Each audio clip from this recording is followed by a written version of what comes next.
All right, so we are doing, hold on, let me get out of my face here. We are doing 8.1.1, patterns of growth in tables and graphs. Awesome. We are really going to skip past 8-1, and we're just going to get into the nitty gritty. Let's talk about our focus today is simple interest. Simple interest is really used with bank accounts, right? That you start, right? Mostly savings and probably some checking, but it's specific accounts, okay? So let's take a look at the formula for simple interest. The formula for simple interest is this. And it's ridiculously easy. It's interest equals principal times rate times time. So I'm going to write this. The I equals interest.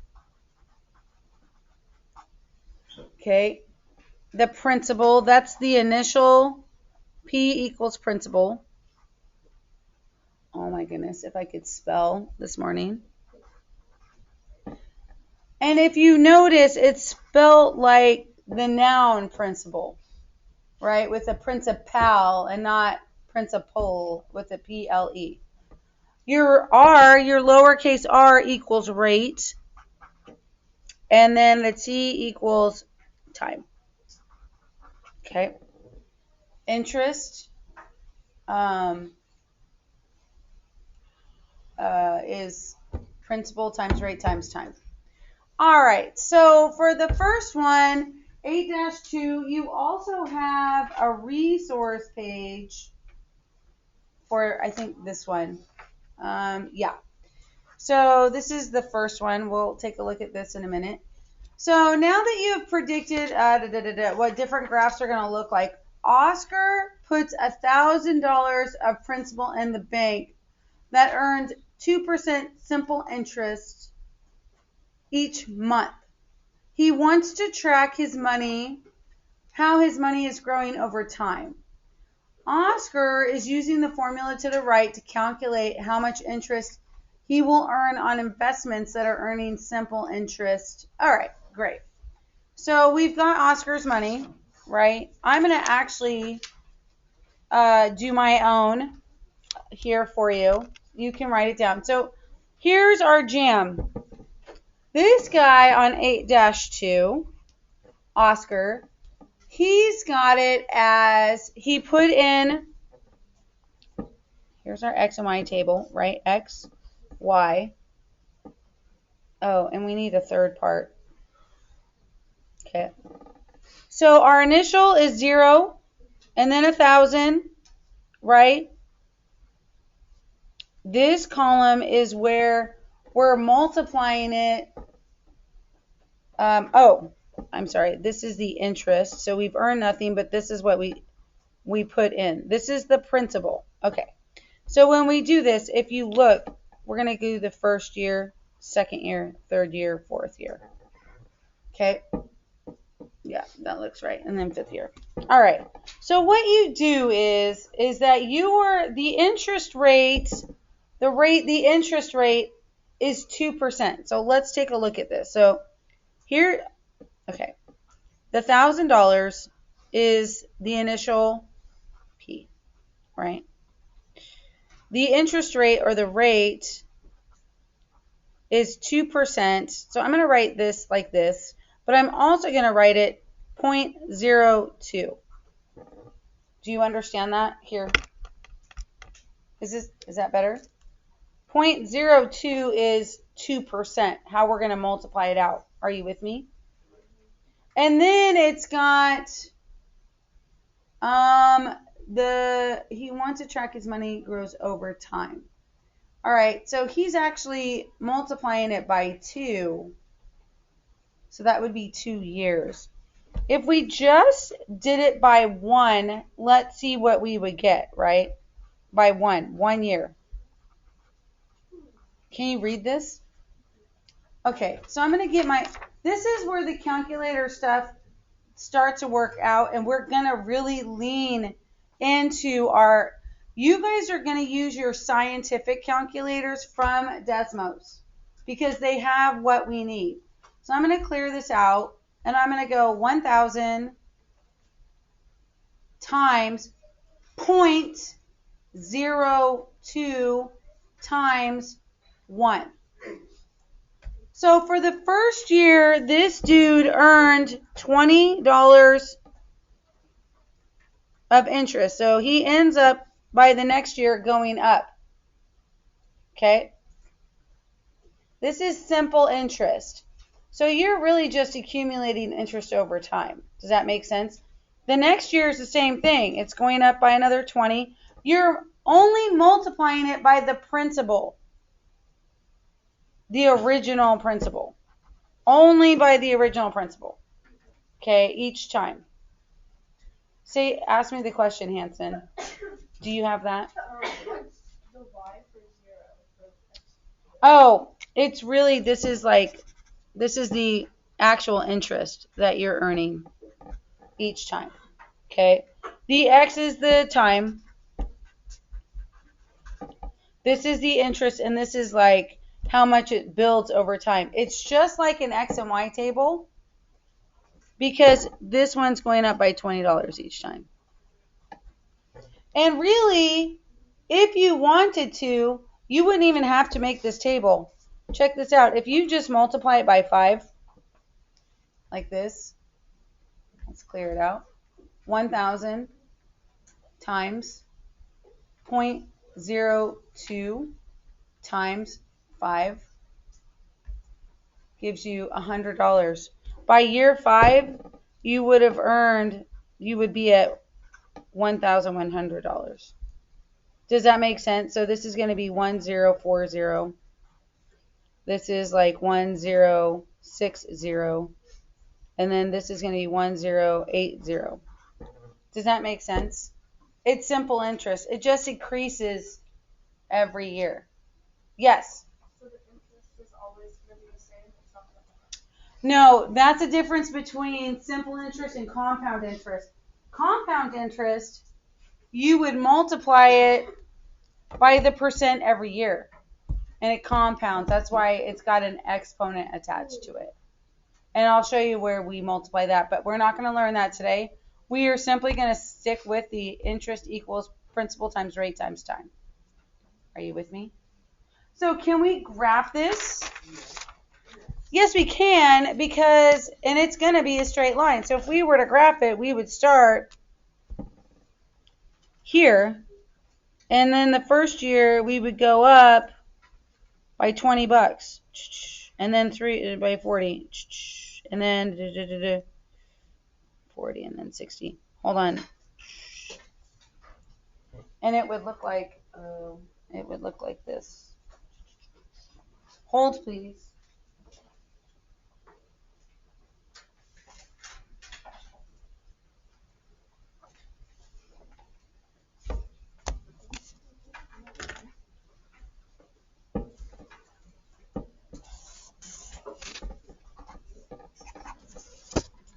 Okay. So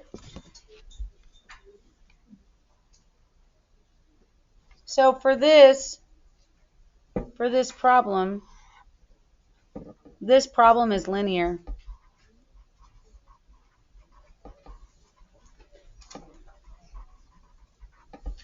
Okay?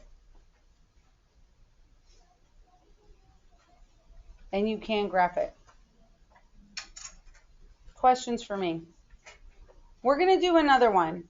So let's just keep our hats on, shall we? Yes. Okay, we did this, we made the graph, blah, blah, blah, blah, blah, blah, blah, blah. All right. Can I move this? Okay. I'm going to rewrite our equation at the top. Interest equals principal times rate times time. Okay? Simple interest.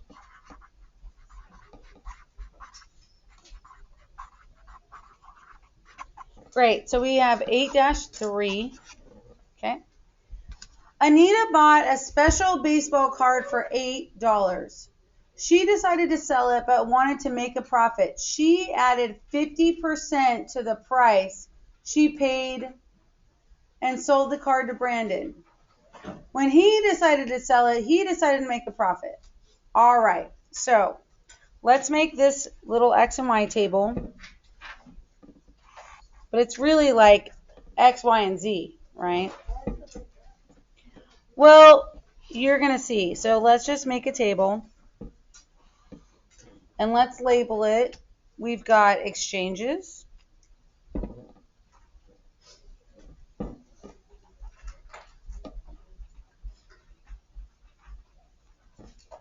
Increase price. And the next one is the new price.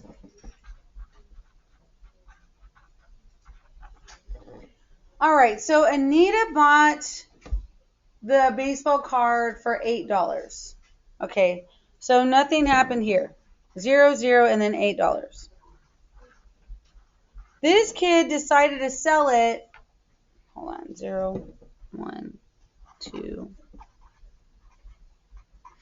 She decided to sell it for 50% more. All right. So our principal is going to be $8 times 0.50 or 0.5. And then it's just by 1. Not 11, but 1.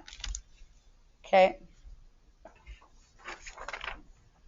So what we're going to do is just we're going to go in. Click. We're going to go 8 times 0.5 and then times 1 equals $4, right? So we're going to add $4 to this.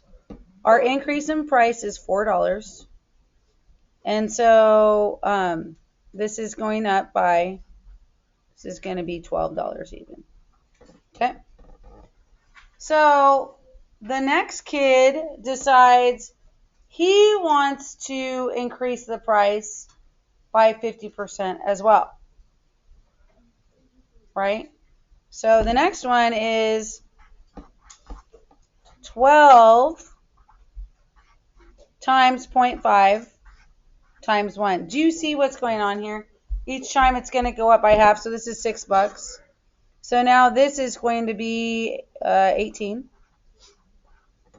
right? And then the next thing, and the next thing. Can we really see how, is it going up by a steady rate?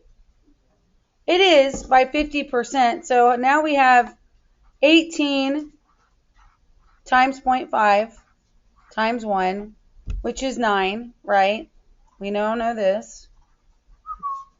And so now we've got $27, right?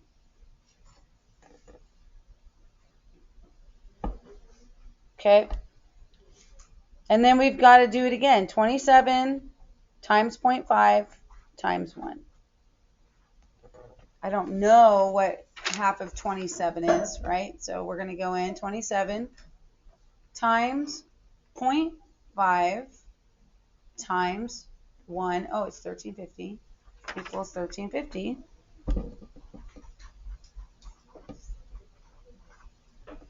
So that is going to be 0.50. 2, 3, 4. So by exchange for, we've got $40.50. How many of you feel like this is doable? Yeah. How many of you are confused? The 2 of you are. Okay. Well, and honestly, this is kind of a confusing problem. I'll show you what we're talking about in another problem, right? We've got another one after this. So, okay, you see where this is going. We're really, the nice part about algebra is you've got a formula, you're plugging in the numbers and multiplying. That's really all we're doing there and giving like a detailed look, right? We have an X and Y table, and then we're just adding numbers. Am I correct? Good. So let's go down to ta-ta-ta. I'm not going to make you graph it. Oh.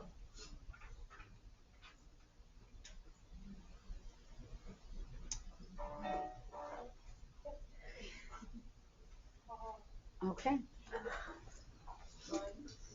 Okay. I actually, hold on. I know they want you to know this. So, do you mind if we do one of your homework problems together? Great. Let's just talk about this one homework problem because this is really what we're looking at. This is 8-7, right? Cassandra is calculating, okay, first before I write this, let's do simple interest right again. Simple interest